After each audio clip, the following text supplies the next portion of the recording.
جی السلام علیکم، میں ہوں روف کلاسٹر اور آپ کے سامنے نیا ویڈیو لا کے ساتھ حاضر ہوں۔ آج کی جو بڑی خبریں ہیں، سٹوریز ہیں، بڑا ڈے آف ایونٹ رہا ہے، بلکہ ایونٹ فل ڈے تھا، اور انہوں نے مریم نواز صاحبہ جو ہے انہوں نے بڑی دھواں دھار قسم کی انہوں نے آ کے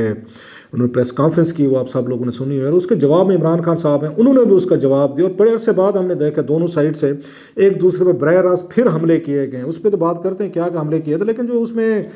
موسٹ انٹرسٹنگ چیزیں ہیں، یہ جو پی ایم نواز کے لیے بڑی امبیرسنگ ہے، اس وقت ہم دیکھ رہے ہیں کہ اس کی ڈیمیج کنٹرول میئرز کی وہ کوشش کر رہے ہیں۔ وہ انہوں نے مریم نواز صاحبہ جو ہے اپنے تئیں وہ آئی تھی پریس کانفرنس کرنے کے لیے، کہ انہوں نے 3-4 لوگوں کو اس میں جو ٹیگ کیا ہوا ہے، جو اس پہ جو مین فوکس تھا ان کا ثاقب نثار صاحب اور ان کی ویڈیو تھی، کیونکہ وہ چاہ رہی تھیں کہ اس آگے ایشو کو مزید آگے لے کر اس میں جائیں، یہ ان کا مطلب مین اس میں فوکس تھا۔ 3 لوگ اس میں فوکس ہے، اس میں آپ نے دیکھا ہوگا ثاقب نثار صاحب نمبر 1 تھے، پھر عمران خان صاحب تھے، پھر اس کے بعد جنرل فیض تھے۔ سو انہوں نے یہ ٹریکا بنائی ہوئی ہے، یہ ٹریکا میں سے انہوں نے جنرل باجوہ صاحب کو پہلے وہ ٹارگٹ کرتے تھے، وہ انہوں نے نکال دیا۔ خیر، ابھی جو میں آپ سے اس پہ بات کرنا چاہ رہا ہوں، 2-3 ایشوز ہیں بڑے اہم، اسی سے ریلیٹڈ ہی ہیں۔ ایک تو یہ ہے کہ کیا مریم نواز صاحبہ کے وائس نوٹس جو ہیں وہ لیک ہوئے ہیں، کیونکہ مجھے لگتا ہے جو ان کی آڈیو آئی میں بھی رانگ، آپ پلیز گائیڈ کریں اس پہ۔ 2013 میں یہ وائس میسیجز جو ہیں یہ آنا شروع ہوئے تھے، فیسلٹی شروع ہوئی تھی اگر میں غلط نہیں کہہ رہا، تو انہی دنوں میں ان کی حکومت آئی تھی، بعد میں بڑی تیزی سے یہ چیزیں سامنے آنا اس میں شروع ہو گئی تھی، کیونکہ جتنی آواز اس میں کلیئر ہے مریم نواز صاحبہ کی، جس میں وہ کہہ رہی ہیں کہ فلاں فلاں یہ جو چینلز ہیں ان کو آپ اشتہارات اس میں نہ دیں، تو اس میں یہ ٹیلی فونک تو نہیں لگ رہی تھی، یہ ٹیلی فونک یہ ٹیپ آپ کو نہیں لگ رہی، اور ساتھ میں یا تو کوئی وہ وہاں بندہ بیٹھا ہوا تھا جس نے ان کی آواز کو ٹیپ کیا، وہ بھی مجھے مشکل لگ رہا ہے۔ سو موسٹ پرابلی جو ہے یہ وائس میسیج ہے جو انہوں نے کسی کو کیا ہے، وہاں سے لیک کیا گیا یا اس کو سٹور کر کے کسی نے رکھا ہوا تھا اور موقع پہ اس کو استعمال کیا گیا۔ اب انہوں نے کس کو بھیجا، کس نے یہ لیک کیے ہیں، دیٹس اندر مسٹری۔ خیر، جو بڑا اس میں ایشو ہے وہ یہ ہے کہ کیا مریم نواز صاحبہ جو ہیں جو ٹریپ کرنے گئے تھے عمران خان صاحب کو یا جنرل فیض کو اور ان کو ثاقب نثار صاحب کو، ایک سوال کے جواب میں وہ خود ٹریپ ہو کر وہ رہ گئیں، اور میرا خیال لوگ جو ہیں سارا ایشو پیچھے چلا گیا ہے جتنا بھی وہ کہہ رہی تھیں، اور اس وقت جو ڈیبیٹ ہو رہی کہ کیا یہ مریم نواز صاحبہ جو ہیں جب وزیر اعظم ہاؤس میں بیٹھی تھیں، وہ بیٹھ کے پورے اس کو میڈیا کو کنٹرول بھی کر رہی تھیں، مینیج بھی کر رہی تھیں، اور اس کو انفلوئنس بھی کر رہی تھیں، اور اس پہ سزا جزا بھی دی جا رہی تھی، وچ کیپیسٹی دی جا رہی تھی۔ وہ خود کہتے ہیں میں تو پبلک آفس ہولڈر نہیں تھی، تو کیسے بیٹھ کے اتنے یہاں اربوں روپے کے اشتہارات جو ہیں ان کا فیصلہ کر رہی تھی، لہٰذا وہ ایک نیا مسئلہ بن گیا، اس پہ بھی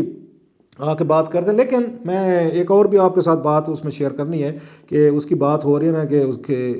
اس کی جزا سزا کہ اپنے فیوریٹ یا جو آپ کے فیوریٹ اینکرز نہیں ہیں یا چینلز نہیں ہیں ان کو کیسے یہاں پہ اگنور کیا جاتا تھا یا سزا دی جاتی تھی، اشتہارات سن لی۔ تو میں آپ کو آ کے ایک اس میں واقعہ سناؤں گا کہ یہ 92 جو ہے یہ چینل تھا، جب ہم نے اس کو جوائن کیا میں نے اور متین صاحب نے، تو وہ ان کا یہ آ کے انٹرویو کرنا چاہتے تھے اپنی لانچنگ پہ، کہ نواز شریف صاحب پرائم منسٹر تھے اس وقت، یہ میں آپ کو بات بتا رہا ہوں 2015 جنوری فروری کی،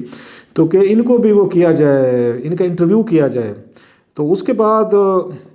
یہ عامر متین صاحب کے ذمہ لگا تھا کہ آپ اپروچ کریں گے، ان سے ٹائم لیں گے، وہاں سے کیا کیا شرائط رکھی گئی تھیں مریم نواز صاحبہ کی طرف سے یا ان کے پرائم منسٹر آفس کی طرف سے کہ پرائم منسٹر آف پاکستان اگر انٹرویو دیں گے تو کیا کیا آپ کو یہاں کرائٹیریا کیا ہوگا، کیا کچھ آپ کو کرنا پڑے گا۔ وہ بڑا انٹرسٹنگ ڈیٹیلز ہیں، وہ آپ کے ساتھ میں شیئر کرتا ہوں میں۔ لیکن اس سے پہلے میں یہ آتا ہوں کہ مریم نواز صاحبہ نے اگر مجھے مطلب اس پہ بات کریں، انہوں نے جو ٹارگٹ کیا ہے، انہوں نے آج والے جو انہوں نے اپنے پریس کانفرنس کو بڑا مطلب ہے انہوں نے تیاری کے ساتھ آئی ہوئی تھی، جو پوائنٹس وغیرہ بنا کر آئی تھیں کہ فلاں فلاں چیزیں جو ہیں کلیئر وہ جو بتا رہی تھیں، جو انہوں نے ثاقب نثار صاحب کے حوالے سے کہیں، عمران خان صاحب کے حوالے سے کہیں، یا انہوں نے بتایا جو اپنا ان کا ایک اس پہ کیسے ورژن ہے یا ایونٹس کو جس طرح وہ دیکھتی ہیں۔ انہوں نے شروع کیا ارشد ملک سے شروع کیا، پھر انہوں نے آ کے شوکت صدیقی صاحب سے شروع کیا، پھر اس کے بعد انہوں نے ان کے جج جو تھے اس کے رانا شمیم صاحب جو ہیں ان کی بات کی کہ ایفیڈیوٹس ہیں یا بیان حلفی یا تقریر سامنے، ابھی پھر انہوں نے آڈیو کی بات کی کہ یہ وہ ایویڈنسز ہیں۔ ان کی کوشش مین یہی ہے کہ نواز شریف صاحب کو اور ان کو جو سزائیں دی گئی ہیں لوگوں کی آنکھوں میں یہ تصور یہ نہیں جانا چاہیے یہ کرپشن کی وجہ ہے، یہ فلیٹس کی وجہ ہے، پیسہ کی وجہ ہے، اس میں ریگولیرٹیز ہیں، اس میں سسالین مافیا ہے، یا اس میں کوئی بہت بڑی ایک انہوں نے ان کا خاندان جو ہے وہ سارا پاکستان لوٹ کر لے گیا۔ تو وہ آ کے اس ٹیگ سے بچنے کے لیے ان کے پاس ایک روٹ ہے یا آپشن ہے کہ مسلسل آپ کہیں کہ آپ کو عدالتیں یا فوج، سیکریٹ ایجنسی اور عمران خان نے مل کے آپ کے خلاف انہوں نے کوئی نہ کوئی سازش کی تھی، اور اس لیے آج ایک اور بھی انہوں نے بڑا امپورٹنٹ انہوں نے ایک اپنا کارڈ کھیلا جس میں انہوں نے کہا کہ عدالتیں جو ہیں وہ کیوں خراب کرتی ہیں ان کو ثاقب نثار صاحب کے ساتھ کھڑے ہو کے وہ اپنے آپ کو ڈسٹینس کریں۔ ثاقب نثار صاحب کا مسئلہ جیسے انہوں نے فوج کی بات کی کہ سارے فوجی جو ہیں، ہم پوری فوج کی نہیں بات کرتے، جو فوجی اس میں آتے ہیں اس میں آ کے پالیٹکس میں انٹرفیئر کرتے ہیں یا رول پلے کرتے ہیں ہم ان کی بات کرتے ہیں، یا انہوں نے سیاستدانوں کے حوالے سال سے بات کی. سو یہ ان کا کہنا تھا جوڈیشری کو جو انہوں نے میسج بھیجا کہ آپ اس کو ثاقب نثار صاحب کے لیے یہ کیوں اپنے آپ کو ایک طرح سے خراب کرنا چاہتے ہیں, اپنے آپ کو ڈسٹنس کریں. اور ان سے 2-4 سوالات بھی بڑے اس پہ اچھے ہوئے, لیکن جو امپورٹنٹ چیز ہے خود وہ عدالت جانے کو تیار نہیں ہیں. وہ کہہ رہے ہیں ہم سوچ رہے ہیں, دیکھ رہے ہیں. ابھی بھی وہ میرا خیال ہے کہ اس میڈیا میں وہ پوری ہائپ کریٹ کرنا چاہتے ہیں, یا وہ کہہ رہے تھے بار بار عدالتیں سو موٹو کیوں نہیں لے رہی, مطلب سو موٹو نہیں بھی لے رہی کسی بات پہ. تو بڑا اچھے سوالات وہاں پہ ہوئے کہ جناب پھر آپ جائیں اور آپ ان کو ایویڈینس کا حصہ بنائیں, یا ان کو عدالت میں پٹیشن کر دیں کہ یہ دیکھیں جی ہمارے ساتھ زیادتی ہوئی ہے اور اس کو سارا ان میں یہ کرنا چاہیے. اب بھی اس میں جو ان سے اور اس کے ساتھ انہوں نے, جیسے میں نے کہا, وہ ایک ان کے ذہن میں آئے کہ اس بات کو ہم نے نہیں بھولنا, بار بار لوگوں کو یہ تصور دینا ہے کہ جنرل فیض ہوں, عمران خان ہوں اور یہ ثاقب نثار, یہ انہولی الائنس تھا ان تینوں کا, کہ جس کی وجہ سے ہمیں یہاں پہ الیکشن ہرایا گیا, جیل کرائی گئی, ڈسکوالیفائی کروایا گیا. سو وہ بھی ہر بات, پہلے وہ جنرل باجوہ صاحب کی بات کرتی ہوتی تھیں,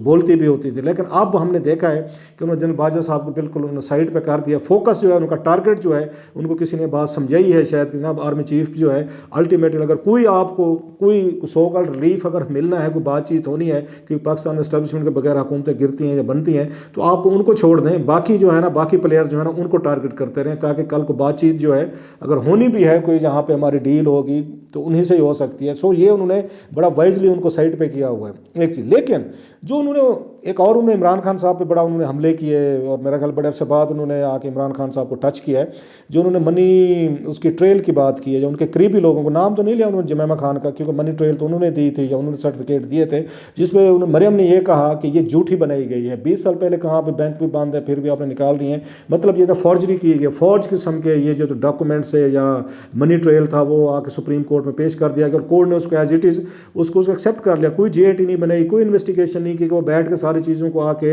ان کو ٹیسٹ کرتے, ویریفائی کرتے, وہاں سے ان کو وہاں لندن کے بینکوں وغیرہ سے چیک کروانا چاہیے تھا کہ ہاں واقعی ایسے ٹھیک ہیں, یا فارجری کی کہ کسی نے بنا کے دے دیے, کیونکہ ثاقب نثار صاحب ملے ہوئے تھے ان کے ساتھ, عمران خان صاحب یا جنرل فیض پیچھے سے چیزیں دیکھ رہے تھے, لہٰذا انہوں نے ایکسیپٹ کر لیا ہے یا اس کو انہوں نے آ کے کلیئر کر. سو یہ بڑا اٹیک تھا جو انہوں نے میرا خیال کیا ہے, اس پہ جمیمہ پہ بھی انڈائریکٹلی نام لیے بغیر کہ عمران خان صاحب پہ کیا, اور عمران خان صاحب کو اس بات کا بڑا غصہ بھی آیا ہے, جو ڈیفینیٹلی ہمیں نظر بھی آیا ہے کہ آج انہوں نے اس میں اپنی تقریر جو کی ہے تو انہوں نے پھر پوری فل فورس کے ساتھ انہوں نے جوابی اٹیک کیے ہیں کہ مجھے کیوں نکالا, یا اس طرح کی چیزیں, جیسے انہوں نے کہا کہ یہ دیکھ لیں